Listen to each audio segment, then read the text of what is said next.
C'est bon. Top.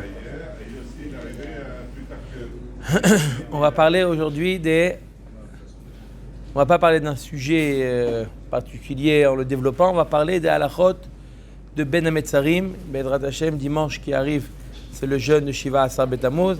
Donc on va faire un récapitulatif des halachot de Ben Hametzarim. D'abord, qu'est-ce qui s'est passé le 17 Tammuz? Chazal nous disent il y a 5 choses qui se sont produites le 17 Tammuz. Premièrement, Nishtabru Aluchot. C'est le jour où Moshe Rabbeinu, lorsqu'il a pris conscience, il a vu le Chet HaEgel, il a cassé les Luchot. Ça s'est passé le 17 Tammuz. Mais Agnien, juste à faire remarquer, Moshe Rabbeinu a cassé les Luchot que lorsqu'il a vu le Hegel. Pourquoi Moshe Rabbeinu n'a pas cassé les Luchot lorsqu'il a appris la nouvelle, lorsque Akadosh Baruch Hu lui a annoncé qu'ils font un Hegel? Akadosh Baruch Hu, ce qu'il fait, c'est émettre. Il n'y a pas de quoi douter de ce qu'Akadosh Baruch Hu dit. Si Akadosh Baruch Hu, il a dit à Moshe Rabbeinu, sache que les Bnei Israël, ils font le Hegel, pourquoi il a attendu de le voir pour le croire? Parce que de voir, ça fait plus mal que de... Tu as raison. Le fait de voir, ça fait plus mal que de l'entendre. Mais lorsque ça vient de la bouche d'Akadosh Baruch Hu, c'est pas sûr. Lorsque c'est quelqu'un qui t'annonce quelque chose, tu peux dire, ok, laisse-moi voir, laisse-moi vérifier. Mais Akadosh Baruch Hu, il dit à Moshe Rabbeinu, sache que ton peuple fait le Hegel. Ça fait mal d'entendre ça de la bouche d'Hachem. Et pourtant, il n'a rien fait. Il a attendu de voir pour casser les louchot. Il a attendu de voir pour casser les louchot. Comme il a vu, pris la route, il n'a pas fait ça sciemment, quoi. C'est-à-dire, qu'est-ce que... C'est quoi, il n'a pas pris conscience? Non, ça se trouve, il s'est pas dit, j'attends d'arriver là-bas et de voir pour le faire. Non, mais ça l'a pas... Non, je suis d'accord avec toi. C'est pas... Il n'a pas fait de manière volontaire. Mais on voit que ça l'a plus... Le fait de voir, ça l'a plus choqué que de l'entendre. C'est une réalité. Pourquoi lorsqu'il avait les louchot entre les mains, il entend une nouvelle comme ça, pourquoi il dit pas, il fait pas... Pourquoi il jette pas les louchot? Comment? Une émouna en Hachem. Hachem, il dit, Chazou Shalom, il met en doute la parole d'Hachem. Si vous faites attention, Rabotai, dans les psukim, il y a la réponse. Il y a marqué que Moshe Rabbeinu, il a vu le Hegel et les Mecholot. Et il les a vus danser autour du Hegel. Il dit, faire une Avera, c'est une chose. Le pire, c'est comment la faire, la Avera. Il y a une personne qui fait une Avera, il y a une Avera. D'accord? On va lui parler, il va faire tchouva. Mais la faire dans la joie, dans la simcha, les danses, tout ça, ça c'est la gravité. C'est ça ce qu'il dit le Kliyakar. Moshe Rabbeinu, qu'est-ce qui l'a choqué? C'est pas le Hegel en soi qui l'a choqué à Moshe Rabbeinu. C'est toutes les circonstances autour. Dans quelle ambiance ils font la Avera? Il y a marqué Chazal dit quelqu'un qui veut faire une Avera, qui chez Ilba Shrorim et Tatev Shrorim, qui s'habille en noir, qui aille dans un endroit où on ne le voit pas. Il y a. C'est pas tu dis non, c'est Efker alors. Quelqu'un qui veut faire une Avera, cache-toi, ne pas le faire de manière arrogante. L'arrogance, c'est pire que tout dans la Avera. C'est ça que Moshe Rabbeinu, il a cassé les louchot. Il a vu comment il a fait la Avera. Il a fait une Avera mamash avec toute cette arrogance. Moshe Rabbeinu, il a dit, il a cassé les louchot. Ça s'est passé quand? Le 17 Tammuz. Deuxième chose qui s'est passée le 17 Tammuz, Bouta la Tamid. On avait tous les jours depuis le Mishkan, on approchait le korban à Tamid, comme son nom l'indique, Tamid. Tamid, c'était 2 korbanot, Keves Echad Baboker et Keves Echad Ben Arbaim. Tous les jours.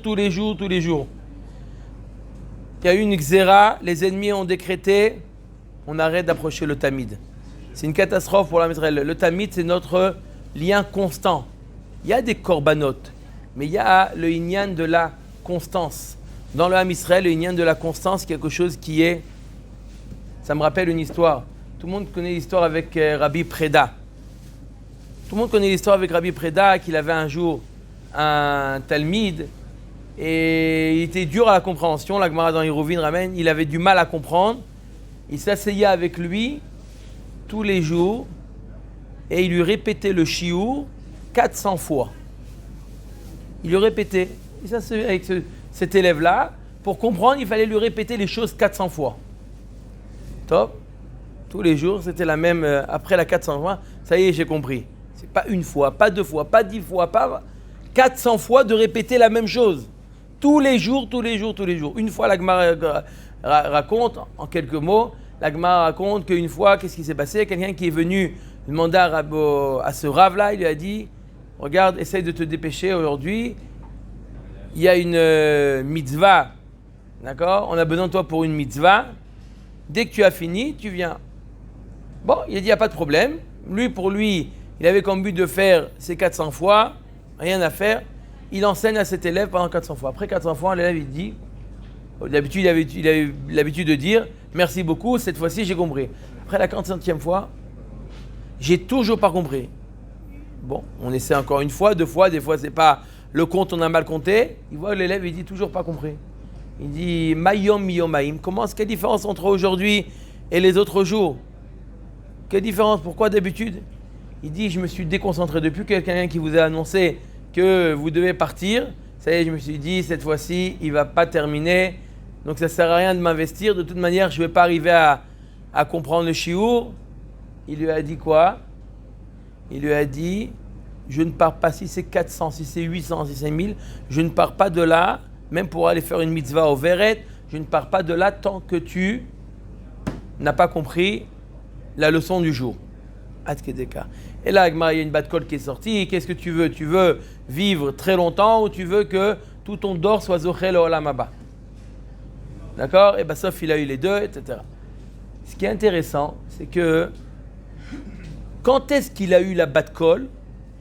Une fois, lorsqu'il a répété le shiur, au lieu de 400 fois, il a répété le shiur 800 fois. Je vous pose une question. Pourquoi il n'a pas eu cette batte colle? Pourquoi il n'a pas eu cette batte colle?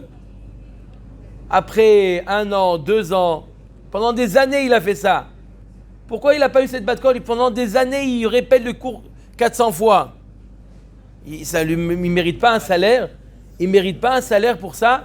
Il savait qu'à 400, il s'est sorti de l'habitude. Il savait qu'à la 400e fois, il pouvait... Oui, mais quand même, d'investir. Tu es capable d'enseigner à un élève 400 fois la même chose? Non, elle de le faire. Alors, il mérite un salaire. Quand est-ce qu'on lui donne un salaire? Quand il a répété une fois, 800 fois. Vous savez pourquoi? C'est un grand yesod, cette histoire-là. Ça nous concerne dans la vie de tous les jours. Une personne est capable de prendre une Kabbalah, d'accord? De faire mieux Birkat Hamazon, de faire mieux cette fila, de faire plus attention à ça, faire plus attention à cette chose, d'accord? Et il prend cette habitude, d'accord? Le problème, c'est une fois où il a plus de difficultés. Il a devant lui 2 chemins qui se présentent à lui.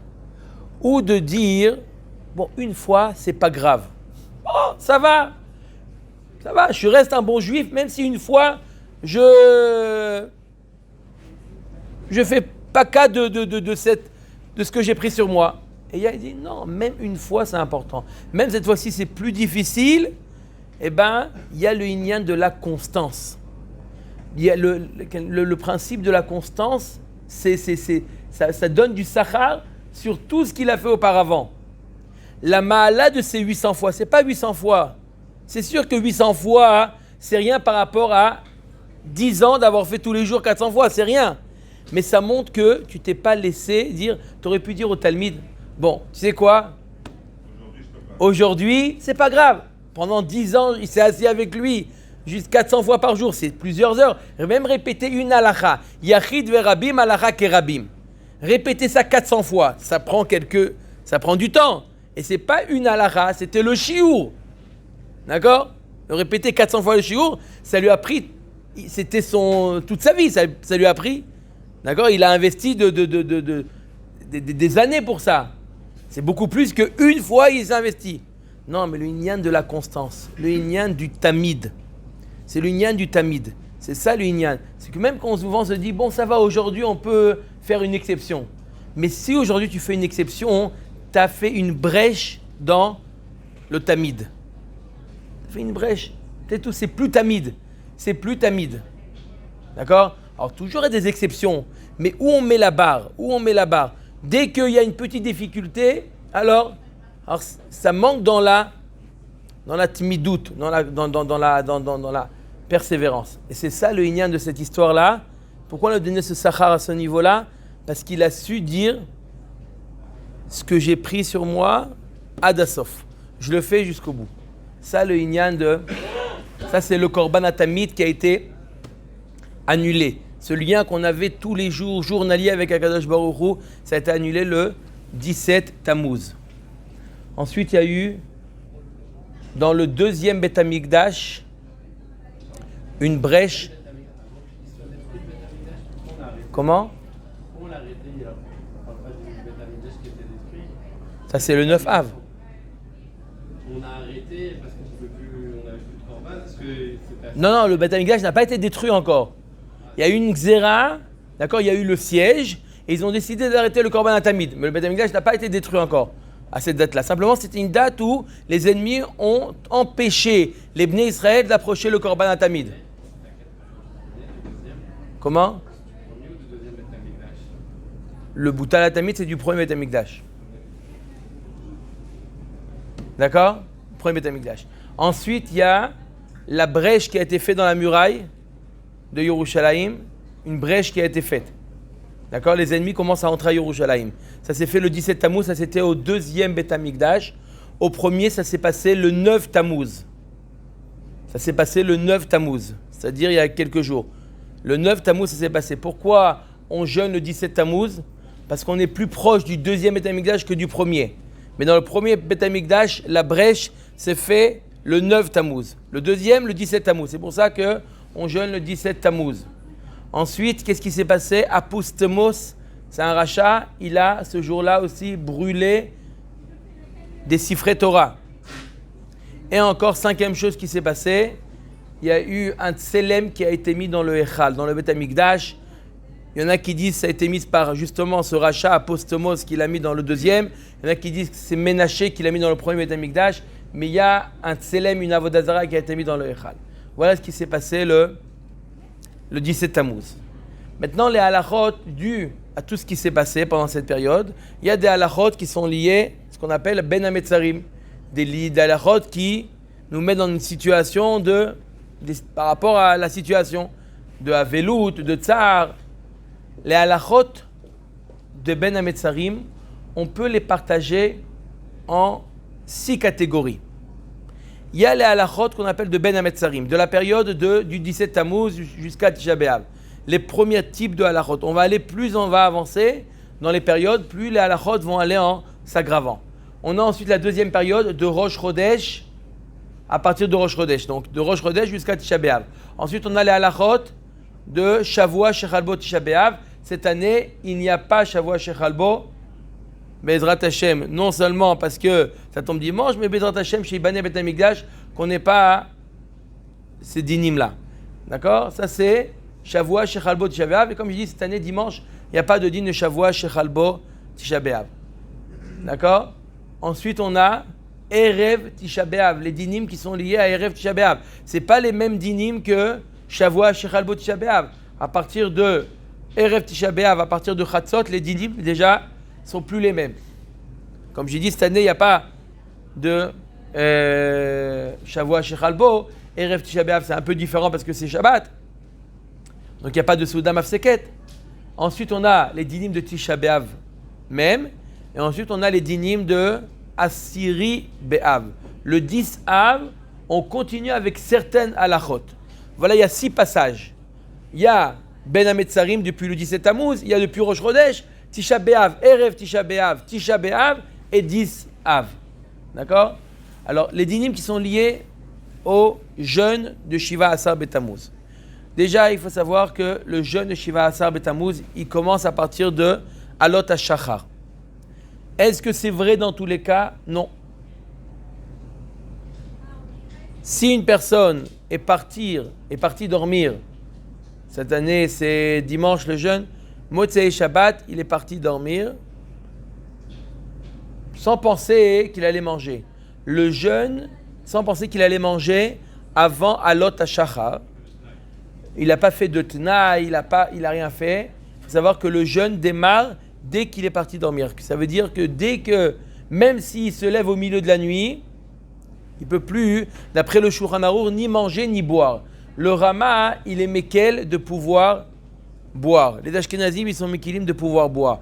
La solution à ça, à Botaï, même une personne, il y a des gens qui me disent non, moi, un jeûne, c'est pas grave. Moi, au moment où ça démarre, je ne me lève pas à 4 h du matin pour prendre un petit déjeuner. Eh bien, je jeûne. D'accord? Mais quand même, il vaut mieux faire vendredi soir un tnaï. C'est quoi faire un tnaï? Simplement dire dans n'importe quelle langue comme il veut, il dit voilà, si je me lève au milieu de la nuit, si ça se présente à moi, je veux boire, je veux manger, sinon il n'y a pas de problème. Mais en tout cas, je ne prends pas le jeûne avant Alot HaShachar. Pourquoi vendredi, tu dis, c'est pas samedi soir? Enfin, samedi soir. Non, t'as dit vendredi. Pardon, Mechila. Samedi soir, avant d'aller dormir, qui disent je ne prends pas sur moi le jeûne avant Alot HaShachar. Comme ça, s'il se lève au milieu de la nuit, des fois ça arrive, il se lève au milieu de la nuit, il a soif. S'il n'a pas fait ce tnaï, c'est un problème de boire. D'accord? Le jeûne a déjà commencé. Donc qu'il fasse un tnaï, où il faut savoir que même une personne qui programme, qui a l'habitude de se réveiller, le simple fait de programmer son réveil à 4 h du matin, par exemple, il le programme, c'est un tnaï déjà. Un tnaï, c'est de fait de montrer que je ne veux pas recevoir le jeûne avant Alot HaShachar. Je ne veux pas le recevoir avant Alot HaShachar. D'accord? Donc qu'il fasse un tnaï, qu'il dise, même qu'il y pense, ça suffit pour ne pas faire en sorte que dès qu'il aille dormir, ça y est, le jeûne a commencé. D'accord? Donc dans tous les cas, même une personne qui n'a pas l'habitude de manger, il n'a rien à perdre de faire ce tnaï-là, samedi soir, de faire le tnaï au cas où il a envie de manger, il mange. D'accord? Manger ou boire. Maintenant, donc une personne qui a fait ce tnaï-là, qui a dit voilà je veux manger, il a le droit de manger jusqu'à Alot HaShachar. On peut manger jusqu'à Alot HaShachar. À partir de Alot HaShachar, le jeûne a commencé, on ne peut plus manger. À partir de Alot HaShachar, ça y est, le jeûne il a commencé, on ne peut plus manger à partir de Alot HaShachar. Alot HaShachar, c'est le début du jeûne. Si on veut manger du pain ou des mésonotes, une demi-heure déjà avant Alot HaShachar, on ne peut plus le faire. Une demi-heure avant Alot HaShachar. Pourquoi? On est une demi-heure avant la tefila, comme avant Mincha, avant Arvit, une demi-heure avant, on doit s'arrêter, on ne peut pas commencer une Seouda. Pareil pour le matin, Shacharit, on ne peut pas commencer une Seouda avant, une demi-heure avant Alot HaShachar. Le Zohar HaKadosh, il est très makpid qu'une personne, même s'il se lève au milieu de la nuit, ne pas manger, une fois qu'il s'est endormi à Chatzot Laïla, il dormait, de ne pas se lever pour manger au milieu de la nuit, d'après le Zohar HaKadosh. Boire, il n'y a pas de problème.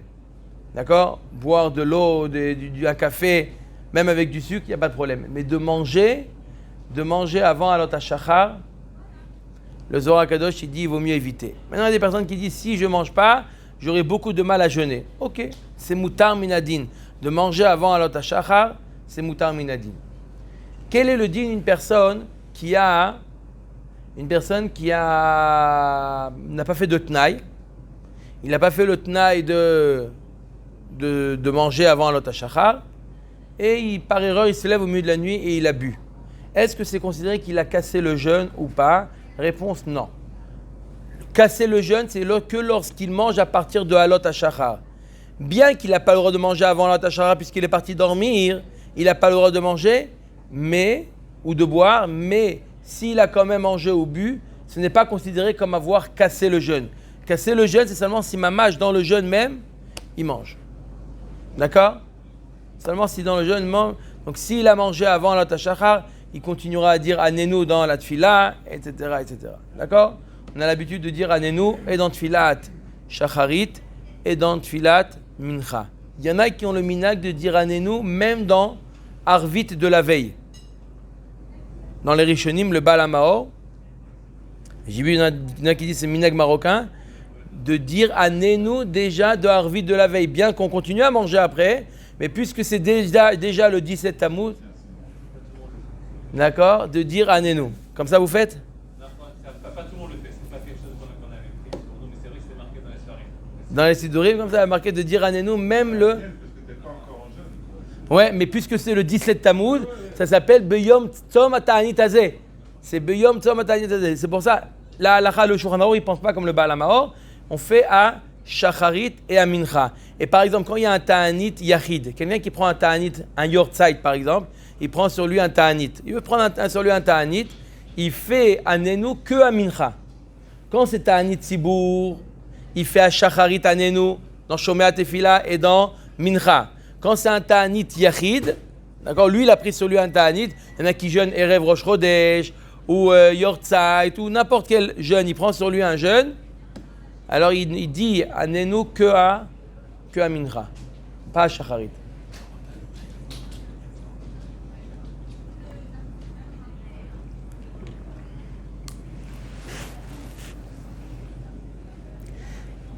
A-t-on le droit de prendre des médicaments pendant le jeûne? D'avaler des médicaments pendant le jeûne? Alors, le fait d'avaler en soi, ce n'est pas un problème. Le fait d'avaler les médicaments en soi, ce n'est pas un problème. Ce n'est pas appelé achila. Le problème, c'est qu'il est obligé de boire un peu d'eau pour avaler les médicaments. S'il doit boire un peu d'eau, c'est un problème. L'eau, ça s'appelle casser le jeûne. Alors, qu'est-ce qu'elle dit la halakha dans ce cas-là? Quelqu'un qui doit avaler des médicaments, s'il peut les prendre avant Alat HaShachar et après, il n'y a pas de problème. Mais s'il est obligé d'en prendre plusieurs fois dans la journée, il est obligé de prendre dans la journée. Qu'est-ce qu'il fait? C'est il est obligé de boire de l'eau, il n'arrive pas à avaler sans eau. Ok, qu'est-ce qu'il fait? Il prend un peu d'eau chaude, d'accord? Et il met à l'intérieur de l'eau chaude, il rend l'eau amère. Il rend l'eau avec une certaine amertume, qui c'est pas raoui la achila normalement. Ils sont très amers. Comment on rend de l'eau amère? On prend un peu d'eau chaude et on met à l'intérieur plusieurs sachets de thé. Si on laisse infuser plusieurs sachets de thé, bien entendu sans sucre, sans miel, sans rien du tout, plusieurs sachets de thé dans de l'eau chaude, d'accord, quelques minutes, d'accord, ça devient un tamtsit de thé, c'est amer, d'accord, c'est amer, d'accord, et on peut l'utiliser pour pouvoir avaler les médicaments. Non, peu importe combien, ce qu'il a besoin pour pouvoir avaler. Mais dès que c'est de l'eau qui n'est pas raoui l'ishtia, d'accord? D'accord, bien entendu, j'ai dit plusieurs sachets de thé pour rendre mamage. Si vous voyez comme les tamtsi de thé, vous savez qu'on met un petit peu, après on ajoute dessus, d'accord? Comme on fait Shabbat. Voilà, c'est celui qui fait ce tamtsi de thé. Si vous avez déjà goûté ce tamtsi là, il est très amer. C'est imbuvable. Ça, il peut l'utiliser pour pouvoir avaler ses médicaments. Peu importe la quantité, il peut l'utiliser pour pouvoir boire ses médicaments. Si même ça, il n'arrive pas, il risque, ça va lui passer en travers de la gorge, il ne peut pas faire ça, alors ça va dépendre. Est-ce qu'il a le droit de prendre les médicaments ou pas? Ça va dépendre, il faut lui poser une question.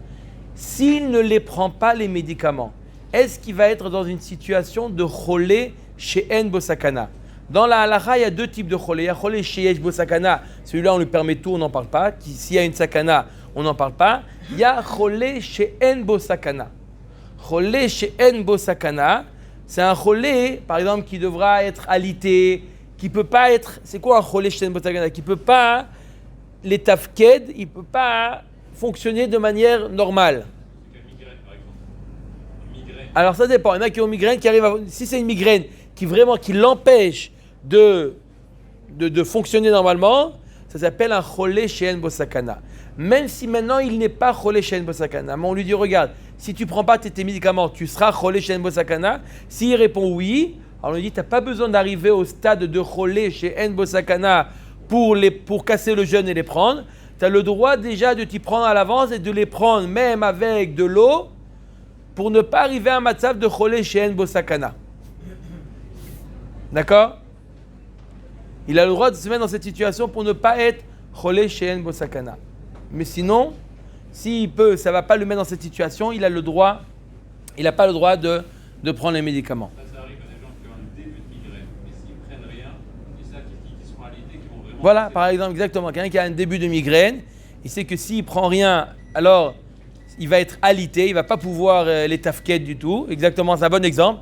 Dans ce cas-là, qu'est-ce qu'il fait? On nous dit, il n'a pas besoin d'attendre qu'il ait la migraine pour pouvoir prendre un médicament. D'accord? Il peut le prendre le médicament, on va lui dire les khatrila, essaye de prendre avec mes 3-4 sachets de thé dans un peu d'eau chaude. D'accord? C'est pas grave, ça va être difficile quelques instants, mais au moins tu vas pouvoir avaler le cachet comme ça. D'accord? S'il te dit impossible, j'ai peur que ça me dégoûte ou quoi et j'arrive pas à l'avaler, il peut prendre même il peut même prendre avec de l'eau normalement. Pourquoi? Parce que si jamais il ne prend pas, il va arriver à Cholé She'en Bosakana et Cholé She'en Bosakana, Bichlal, il n'est pas tour de jeûner. Il faut savoir qu'un Cholé She'en Bosakana, il n'est pas tour de jeûner. Souvent la question des gens, il dit il est malade, il est sous antibiotiques ou pas, est-ce qu'il peut jeûner? La réponse elle est pourquoi jeûner le 17 Tammuz? Dis jeûne le 19 Tammuz. Le 17 Tammuz pour quelqu'un qui est malade, il n'est pas tour de jeûner. 17 Tammuz, quelqu'un qui est malade, qui prend des antibiotiques, qui est alité ou pas, d'accord? Il n'est pas tour de jeûner.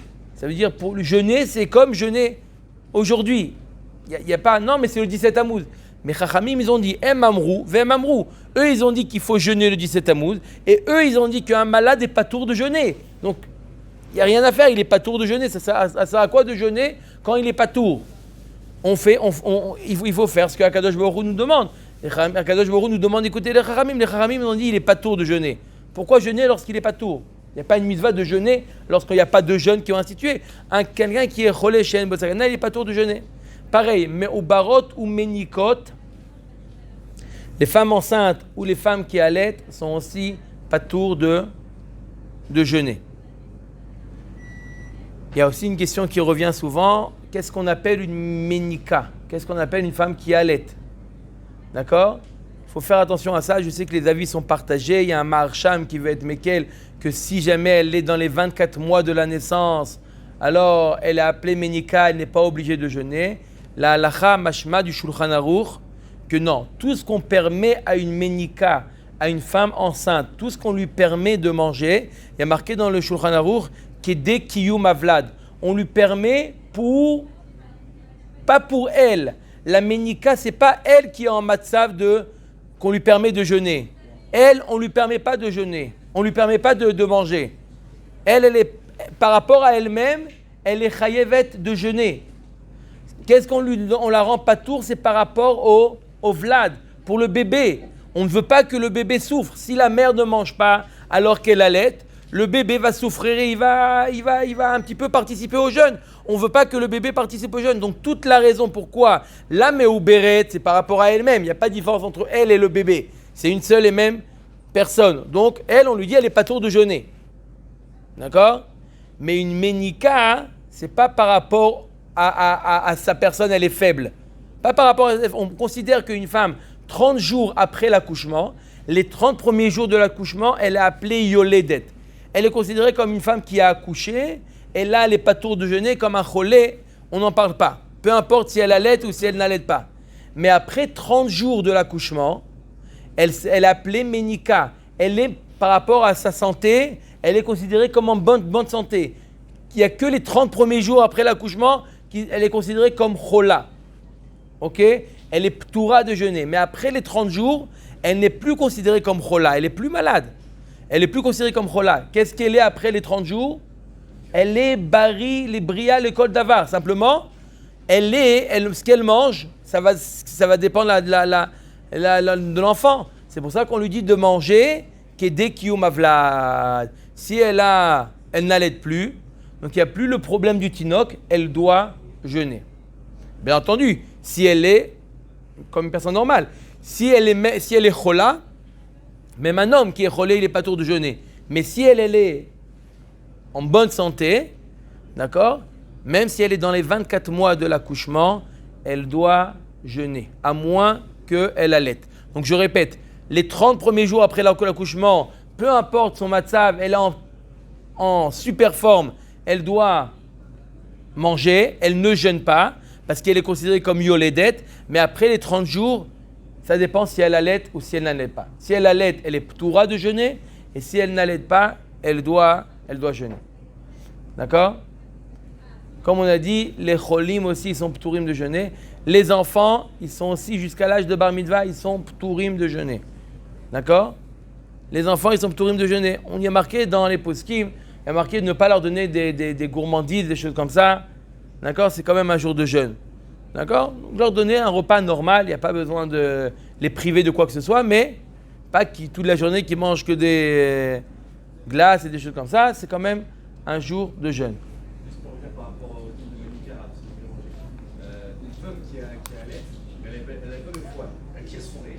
D'accord. La guide, elle n'a pas assez de lait pour le petit, elle est obligée de faire le lait avec son AN et du maternat ou du chimèque, peu importe. Est-ce qu'elle reste dans le type de Manika? Alors, si elle donne encore du lait, il y a plusieurs types de minika. Il y a des minika qui sont en fin de parcours, ça veut dire qu'ils mangent tout l'enfant, Gerber, etc. Elle allait un petit peu une fois dans la journée. Ce genre de femme-là, il n'y a aucune influence si elle jeûne sur l'enfant. Ok, elle y aura moins de lait un petit peu, mais tout l'enfant, il vit pas de son lait, l'enfant, il vit du Gerber, de la viande, des soupes qu'elle lui fait. Mais une femme qui donne encore du lait, elle n'a pas encore assez de lait, le lait maternel, il est très important.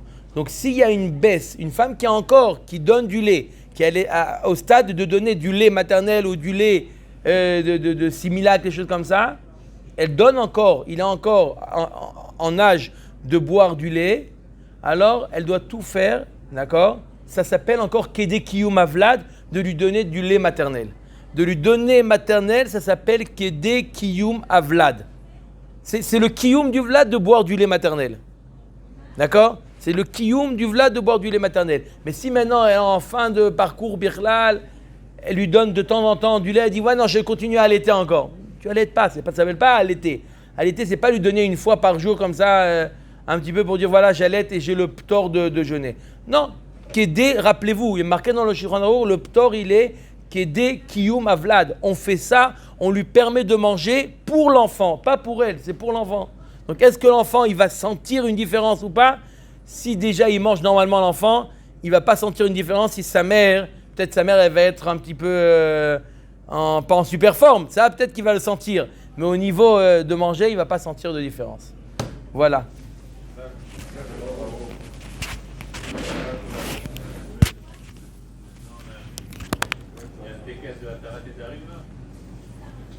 Tu as trouvé attends, éteins le...